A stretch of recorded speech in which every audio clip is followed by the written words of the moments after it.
Brand దెబ్బతీయడానికి కొంతమంది అన్ని రకాల ప్రయత్నాలు చేస్తున్నారు అధ్యక్ష. శాంతి భద్రతలు దెబ్బలు తిన్నాయి, లేకపోతే మర్డర్లు అయినాయి. లెక్క తీసిన అధ్యక్ష, నేను డిసెంబర్ నుంచి జూలై వరకు 47 మర్డర్లు ఇప్పుడు జరిగితే అంతకంటే ముందు వెనుక 6 నెలలు తీసుకుంటే 48 మర్డర్లు అయినాయి అధ్యక్ష. ఇవాళ ఎక్కడో జరిగిన చిన్న సంఘటనల గురించి మాట్లాడుతున్నారు అధ్యక్ష.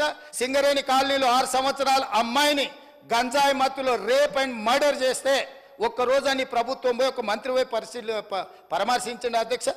హైటెక్ ఇంటర్నేషనల్ ఎయిర్పోర్ట్ పక్కన మీకు తెలుసు శంషాబాద్ యువతల ఒక డాక్టర్ అమ్మాయి దిశ, ఆ అమ్మాయి రోడ్డు మీద in the evening day light 5 o'clock criminals ఆ అమ్మాయిని ఎత్తుకెళ్ళి బ్రూటల్ రేప్ అండ్ మర్డర్ చేస్తే కనీసం ఆ కుటుంబాన్ని పరామర్శించడానికి పోలేదు అధ్యక్ష. అలా మేము పోయి నించొని ఆ కుటుంబాలకు అడ్డగా నిలబడ్డాం.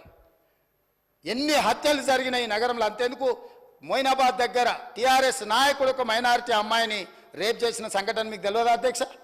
ఎంత ఇష్యూ అయింది అది. ఈరోజు కేవలం ఎట్లయినా ఈ ప్రభుత్వాన్ని అప్రదిష్ట పాలు చేయాలి, ఈ ప్రభుత్వాన్ని బలహీనం చేయాలి, ఈ రాష్ట్రానికి పెట్టుబడులు రానియొద్దు, వీళ్ళ వల్ల పరిపాలన అయితలేదని ఒక అబద్ధాల ప్రాతిపదికన ఇవన్నీ ప్రయత్నాలు చేస్తున్నారు అధ్యక్ష. గతంలో ఎక్కడ చూసినా రాత్రి 11 గంటల తర్వాత మీరు వెళ్ళండి, రోడ్డు మీద తెరిచిన ఏ పాండపాలైనా పోయి మీరు పైసలు ఇస్తే గంజాయి పొట్లం కొనుక్కునే పరిస్థితి ఉండే అధ్యక్ష. ఇవాళ ఎవరికన్నా దమ్ముందా అధ్యక్ష? గంజాయి అమ్మేంత తెలంగాణ రాష్ట్రంలో హైదరాబాద్ నగరంలో ఎవరైనా రమ్మని ఉన్నారు అధ్యక్ష. పార్టీల పేరు మీద, పబ్బుల పేరు మీద, గెస్ట్ హౌస్లలో డ్రగ్స్ రాకెట్స్ నడిపించేటోళ్ళతోని ఎవరెవరికి సంబంధాలు ఉన్నాయో ఒకవేళ చర్చ చేద్దామంటే వాళ్ళు ఉన్నప్పుడు చర్చ చేస్తే అధ్యక్ష, లేనప్పుడు నేను చేస్తే మనుషులు లేనప్పుడు ఆరోపణలు చేసిండ్రు అని అంటారు. సో ఇవాళ మాకు అన్ని జాతకాలు తెలుసు అధ్యక్ష.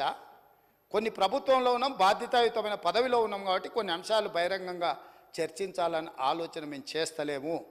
ఇవాళ ఈ హైడ్రా ఒక గొప్ప ఉద్దేశంతో ఒక మంచి ఆలోచనతో తీసుకొచ్చినాం అధ్యక్ష. ఆనాడు పోలీసు ఉన్నది, కానీ రౌడీలు పెరిగిపోతుంటే ఆనాడు కోట్ల విజయభాస్కర్ రెడ్డి గారు టాస్క్ ఫోర్స్ని ఇంట్రడ్యూస్ చేసిండు హైదరాబాద్లో రౌడీలను నియంత్రించడానికి. ఓనాడు చంద్రబాబు నాయుడు గారు హైదరాబాద్తో పాటు సైబరాబాద్ ఉండాలని అక్కడ పోలీసింగ్ వ్యవస్థను కొత్త కమిషనరేట్ను క్రియేట్ చేసిండు.